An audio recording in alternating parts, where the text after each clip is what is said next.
Ah ouais, j'aimerais bien savoir qui a dormi avec une cuillère sous son oreiller, parce que vous savez, Il fallait. il y a une superstition qui dit que ça fait venir la neige. Donc quelqu'un a dû dormir manifestement avec toute l'argenterie ce matin, puisque ça tombe pas mal, notamment. C'est Camille. C'est ça, c'est vous. Hein. Et ça tombe notamment, ça y est, sur Paris. Regardez, les flocons sont assez importants. On va en parler avec vous, Yves Carra. Bonjour. Bonjour. Vous êtes porte-parole de l'association Mobilité Club de France. Une consigne ce matin des autorités que l'on répète, ne pas se déplacer si possible.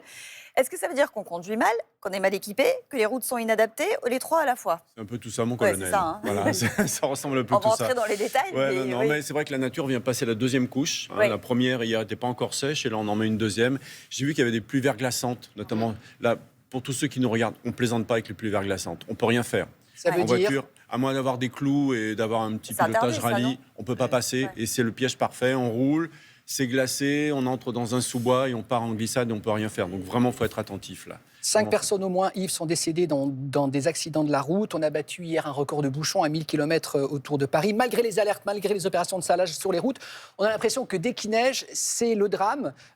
Pourquoi? C'est quoi l'explication? C'est que...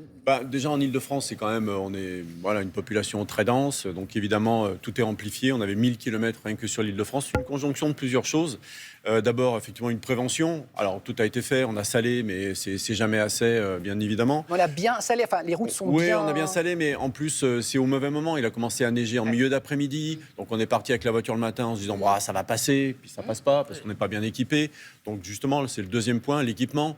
Des pneus été sur la neige, ça ne tient pas. Voilà, c'est comme si on partait faire le Mont Blanc en espadrille, vous voyez, c'est à peu près la même chose. À ce point-là, c'est aussi dangereux que ça? Ça patine. C'est-à-dire, quand on voit des reportages avec des voitures qui, en accélérant, patinent, ça, ce sont des pneus été. Les pneus hiver, alors pas pneus neige, mais pneus hiver ou 4 saisons, c'est les pneus qui ont un sigle 3PMSF dessus. 3PMSF. Vous avez 3 petits mots avec un flocon. Et ça, c'est des pneus qui sont adaptés sur sol très froid, pas seulement sur la neige, à moins de 7 degrés. Vous avez un pneu qui adhère bien et qui garde les mêmes distances de freinage. Donc vraiment, c'est le conseil. Et des pneus 4 saisons, vous n'êtes pas obligé de les changer l'été, vous les gardez toute l'année. Et donc, ça, il n'y a pas d'obligation aujourd'hui d'équiper les voitures de pneus 4 alors, saisons? dans certaines régions, avec la loi montagne, si.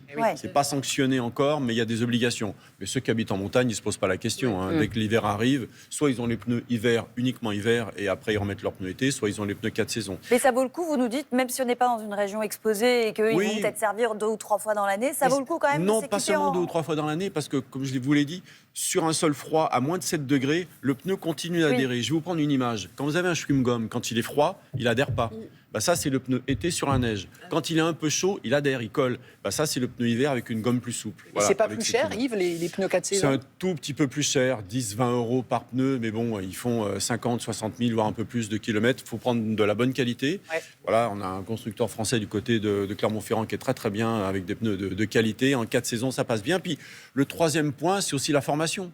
Dans tout notre parcours pour apprendre à conduire, quand vous passez votre permis, jamais vous conduisez sur une route vraiment avec très peu d'adhérence. Alors parfois, j'imagine que quand on habite dans une région qui est soumise à des aléas climatiques importants, peut-être qu'on a une formation spécifique. Naturelle, oui, tout à fait.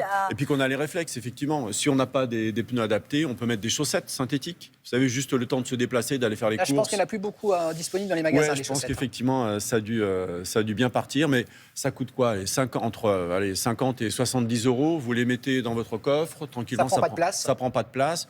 Vous les mettez une fois tranquillement chez vous dans votre garage, parce que quand vous le faites à -5 et qu'il neige, c'est pas terrible, vous le découvrez, donc vous perdez du temps. Et vraiment, ça peut vous sortir de toutes les situations dangereuses. C'est-à-dire que lundi matin, si vous êtes surpris par la neige, vous les mettez, vous rentrez chez vous, vous glissez pas. Parce que le problème aussi, c'est dès qu'il y a un dénivelé, que vous n'avez pas les bons pneus, et puis plus forte raison si c'est un bus ou un camion, l'inertie fait que de toute façon vous glissez. Ça veut dire que ceux qui doivent prendre la route ce matin, il faut absolument éviter, se dire on va changer notre parcours, éviter les pentes. Oui.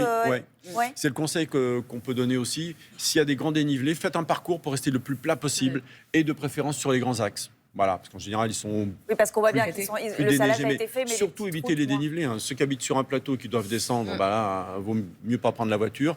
Mais voilà, faites un grand détour avec des tout petits dénivelés, ça passe. Et je ne sais pas, est-ce qu'on peut imaginer, pour nos téléspectateurs qui doivent prendre la route, une pelle, on prend une petite pelle pour, je sais pas, pour dégager pour un peu. taper sur ceux qui ont tapé. Imaginons qu'on a un peu embourbé, je ne sais pas, pour. Non, alors. Ça sert à rien? Si jamais votre voiture patine, par exemple, et que vous n'avez rien, pour vous, s'il y a des branches, s'il y a des arbres à côté, vous prenez des branches, vous les mettez sous votre pneu, et ça permet d'avoir un petit peu d'adhérence pour repartir. Mais bon, si c'est pour retrouver une grande pente après, c'est pas terrible, quoi.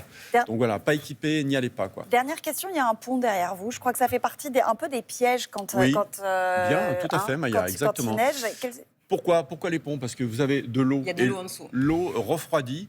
Et donc, vous pouvez avoir des conditions de route qui sont normales, avec une route qui est un peu luisante, mais c'est de l'eau. Et quand vous arrivez sur le pont, ça s'est transformé en glace. Et là, vous partez en patinoire. Voilà, et il n'y a rien à faire. Il n'y a rien à faire. Sur la glace, il n'y a rien à faire, à moins d'avoir des pneus clous. Et personne n'a des pneus clous, évidemment.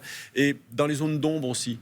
Bon, voilà, il fait nuit, mais quand le soleil va commencer à revenir, la route est au soleil, vous passez dans une zone d'ombre, dans un sous-bois. Il peut y avoir de la glace dans le virage et là, pareil, vous ne pouvez rien faire. Donc il faut être méfiant. Et on voyait des 2 roues sur la neige, on est d'accord que on oublie totalement. Ah bah les gars, ils sont courageux quand même, hein, les 2 roues sur la neige. Non, alors c'est vrai que quand on est dans une ville, dans Paris, voilà, on peut... Ça va à peu près. Ça va à peu près, on les voit quand même quand ils roulent, ils ont les 2 pieds qui sont bien sur le sol. Mais oui, évidemment, il faut éviter. Sur les trottoirs aussi, hein. On voit beaucoup de personnes, surtout le matin, quand les trottoirs sont gelés. Les personnes marchent sur la route parce que les trottoirs sont plus dangereux parce que ça glisse. Je vous confirme, moi hier avec ma poussette, j'étais en train de faire comme ça sur le trottoir. J'ai dû vraiment me mettre dans un endroit où il y avait de la neige pour que ça adhère. Vous n'avez pas de pneus hiver sur la poussette? Je n'ai pas de pneus hiver. C'est un vrai sujet, les pneus sur les poussettes. C'est un vrai sujet, les pneus hiver sur les poussettes. Non, mais c'est vrai. Vraiment, sur les pluies verglaçantes, faites attention. Il n'y a rien à faire là. Merci beaucoup, Yves Carat, d'avoir été avec nous ce matin.